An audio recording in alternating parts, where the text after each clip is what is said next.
इस बच्चा की जो हत्या हुई है उसका क्या खुलासा किया? हाँ, ये घटना 12 तारीख की बात है। 12 तारीख को करीबन शाम 7:30 बजे की बात है। बरमीठा थाना क्षेत्र के अंतर्गत लाइट चली गई थी।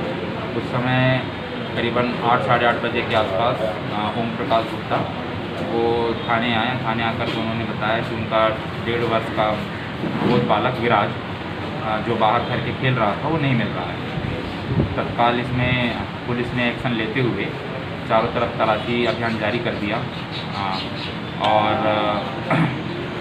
तलाशी अभियान जारी करने के बाद हम सभी जगहों पे जाकर के जहां संभावित क्षेत्र में बच्चा मिल सकता था उसकी तलाश की गई, उसके परिजनों से पूछताछ की गई अगल बगल सभी जगह। और उसके बाद इसमें 363 का अपराध पंजीबद्ध करके विवेचना में ले लिया गया। और पुलिस रात में सर्चिंग के दौरान करीबन 3 बजे के आसपास यहीं के थाना बरमीठा क्षेत्र के रहने वालों ने जानकारी दी कि जो बालक लापता हुआ था उसकी बॉडी जो है थाने के पीछे वाले कुएं में औंधी पड़ी हुई है। तत्काल थाना बरमीठा के टीआई और थाना चंदनगर के चौकी प्रभारी मौके पर पहुँचे।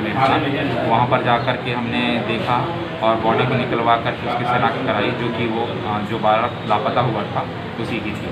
उसके बाद बॉडी को उनके घर वालों से पहचान करवा करके उसको पीएम के लिए अस्पताल भेज दिया गया।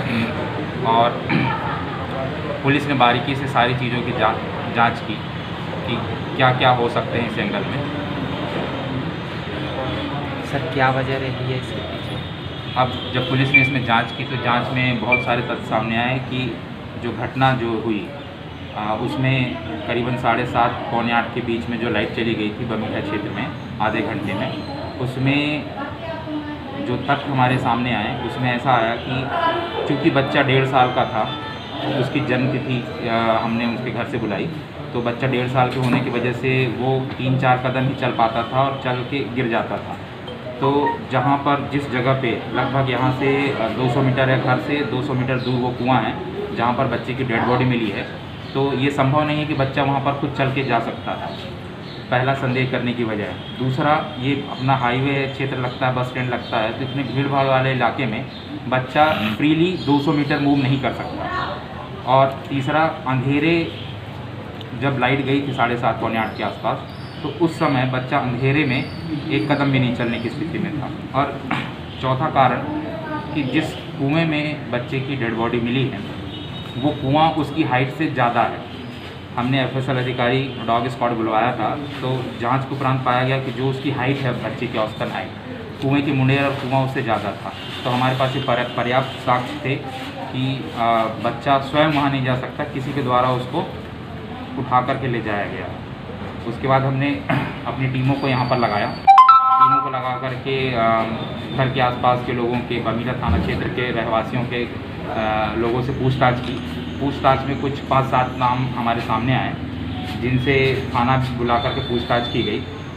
और उसमें पूछताछ के दौरान उन्हीं के घर के बगल में रहने वाले पड़ोसी वीरू वीरेंद्र यादव, जिन्होंने घटना को स्वीकार किया, उन्होंने बताया कि उनके ओम प्रकाश गुप्ता के पिताजी जो स्वर्गवासी हुए कुछ दिनों पहले, उनसे उनकी बुराई चलती थी। वो उनको हमेशा हीन भावना से डांटते रहते थे। तो वो एक बुराई उनके घर में थी। और 1-1.5 महीना पहले, जैसा कि ओम प्रकाश गुप्ता ने बताया और स्वयं वीरू यादव जो आरोपी है उसने बताया कि 1-1.5 महीना पहले लगभग 10,000 रुपये की उसने उससे मांग की थी वीरू यादव ने। तो ओम प्रकाश गुप्ता ने देने से मना कर दिया था। उस बुराई को लेकर के उसने ये ऐसा घिनौना काम किया है। किन धाराओं के अंतर्गत मामला पंजीबद्ध? इसमें हमने 363, 364 और 302 के तहत इसमें अपराध पंजीबद्ध कर लिया। क्या इनका पुराना रिकॉर्ड भी खराब है क्या यादव जी का? पहले भी कोई ऐसे अपराध किए हैं उन्होंने, क्या पहला ऐसा कुछ मामला? पुराना इनका कोई रिकॉर्ड, आपराधिक रिकॉर्ड नहीं है, परंतु ये दारू के नशे के आदी हैं। और अपने घर में, जैसे कि इनके घर वालों से भी पूछताछ की गई है, घर वालों से पूछताछ करने के दौरान ये तथ्य सामने आए हैं कि ये अपने घर में भी घर से भी पैसे निकाल लिया करते थे और बात को स्वीकार नहीं करते थे। तो इस प्रकार का इनका रिकॉर्ड रहा है। सर, इस मामले में और भी कोई है क्या? नहीं, इस मामले में सिर्फ एक ही आरोपी है और उसने स्वीकार किया है कि उसने स्वयं किया है। और वो कारण उसने ये बताया कि 10,000 रुपये और फिर पुराने समय में उसको उसके मान सम्मान को कमी पहुंचती थी। जब वो जाता था उसके घर के आसपास तो उसको दुत्कार के भगा दिया जाता था। यही कारण बताया। सर एक सवाल और है, इस समय नशा और जुए का कारोबार बहुत तेज चल रहा है अपने राजनगर जनपद में, तो क्या पुलिस के द्वारा ऐसा कोई प्रयास किया जा रहा है कि इसमें कमी लाई जाए, क्योंकि अधिकांशतः जो घटनाएं घटित होती हैं इन्हीं कारणों से होती हैं? बिल्कुल, पुलिस जो जैसा कि अनुभाग क्षेत्र में मैंने 4 टीमें गठित कर दी है सभी इंडिविजुअल क्षेत्रों में कि वो वहाँ के अवैध शराब, जुआ सट्टा और इन सब की निगरानी करें। और बीट प्रभारियों को स्पेशली मेरे द्वारा थाना प्रभारी के माध्यम से आदेशित किया गया है कि अगर किसी भी बीट में मेरे द्वारा चेकिंग के उपरांत अगर ऐसा पाया जाता है कि अवैध शराब या जुआ की सूचना मिलती है तो स्पष्ट रूप से बीट प्रभारी और थाना प्रभारी स्वयं जिम्मेदार होंगे और इसके लिए सतत अभियान चलाया जा रहा है पुलिस महोदय के मार्गदर्शन में। सर आपने बताया कि वो बच्चा बीच बीच में गिर जाता था, तो क्या ये पुष्टि हुई है कि वो यहाँ घर से लेके गया या